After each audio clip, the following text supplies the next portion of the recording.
अगर आपने अभी तक इन्वेस्ट करना शुरू नहीं किया तो पहले एक काम करो, एक इमरजेंसी फंड बनाओ। ये एक ऐसा टॉपिक है जिसके बारे में बहुत लोग जानते हैं लेकिन एक्चुअली करते कुछ नहीं।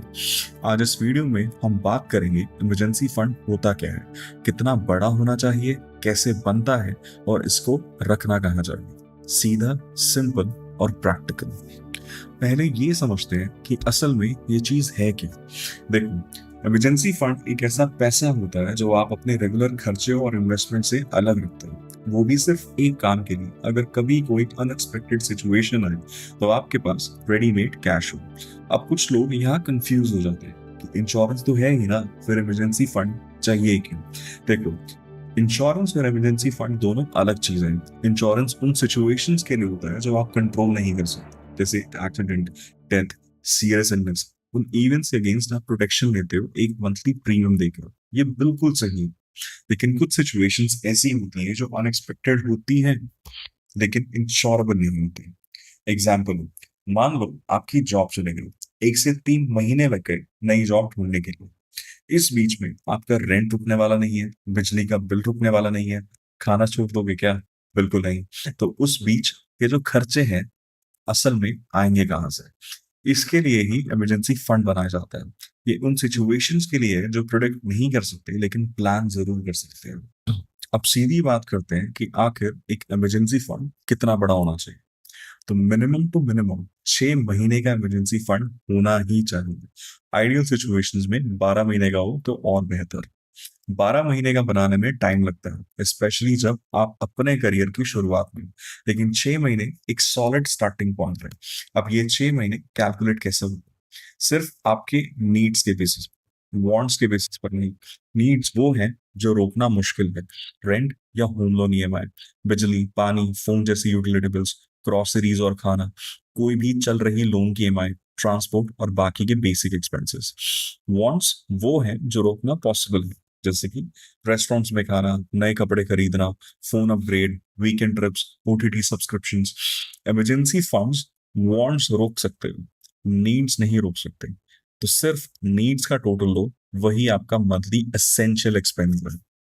तो अब एक सिंपल कैलकुलेशन एग्जांपल देखते हैं। मान लो आपकी मंथली सैलरी 25,000 रुपए है, जिसमें से आपका rent 8,000, utility bills 4,000, loan EMI 2,000 और पर्सनल बेसिक एक्सपेंसेस जैसे कि ग्रोसरीज, ट्रांसपोर्टेशन 5,000 रुपए। तो टोटल एसेंशियल नीड्स आपकी हो गई 19,000 प्रति महीना। तो 6 महीने का इमरजेंसी फंड बनाने के लिए आपको सिंपल मैथ करने हैं। 19,000 जो कि आपकी मंथली एसेंशियल नीड्स है इंटू 6, जो आपका आएगा 1,14,000 रुपए। और वहीं अगर आप 12 महीने का इमरजेंसी फंड बनाना चाहते हो तो आपको सिंपल इंटू 6 के बजाय इंटू 12 करना है। तो वो आपका हो जाएगा 2,28,000 रुपए। पहली बार सुन के ये अमाउंट बड़ा लगता है और ये फीलिंग बिल्कुल नॉर्मल।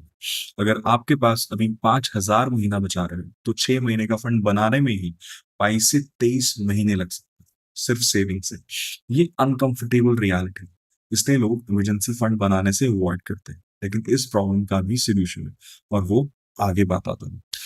तो अब बात करते हैं कि इमरजेंसी फंड आखिर बनाए तो बनाए कैसे। स्टेप नंबर, पहले इन्वेस्टमेंट्स टेम्परेली रोक दो। जब तक इमरजेंसी फंड नहीं बन जाता नई इन्वेस्टमेंट पॉज कर दो। हाँ, ये थोड़ा सा कॉन्ट्रोडिक्टरी है क्योंकि इन्वेस्टमेंट छोड़ दो, लेकिन सोचो, अगर आज आपके पास इमरजेंसी फंड नहीं है और कल कोई अनएक्सपेक्टेड एक्सपेंस आ गया तो करोगे क्या? लोन लोगे, एफडी तोड़ोगे, शेयर्स बेचे, और अगर उस टाइम मार्केट डाउन हुआ तो? बिना इमरजेंसी फंड के आप फाइनेंशियली अनप्रोटेक्टेड हो, चाहे एसआईपी चल रही हो या नहीं चल रही हो। पहले फाउंडेशन स्ट्रांग करो, इन्वेस्टमेंट बाद में फिर शुरू हो जाओ। स्टेप नंबर 2, डिस्क्रिशनरी खर्चे कम करो। ये गारंटी नहीं है कि सब कुछ बंद कर सकते हो, लेकिन जितना रिड्यूस कर सको उतना बेहतर है। बाहर खाना कम करो, नेसेसरी शॉपिंग रोक दो। जो चीज बाद में खरीद सकते हो वो अभी मत खरीदो। ये चीजें छोटी लगती हैं लेकिन मंथली सेविंग्स में काफी फर्क पड़ता है। स्टेप नंबर 3, हर लमसम अमाउंट सीधा इमरजेंसी फंड में डालो। बोनस आया, इमरजेंसी फंड। रिलेटिव्स ने गिफ्ट दिया, इमरजेंसी फंड। टैक्स रिफंड मिला, इमरजेंसी फंड। कोई पुराना एफडी भी मैच्योर क्यों ना हुआ, उसको भी सीधा इमरजेंसी फंड में डालो। कोई भी अनएक्सपेक्टेड इनकम हो सीधा उस डेडिकेटेड अकाउंट में। इस फंड में बहुत तेजी से बनता है। तो अब बात करते हैं कि ये जो इमरजेंसी फंड अब तक आपने बना लिया है, इसको आखिर आप रखोगे कहाँ?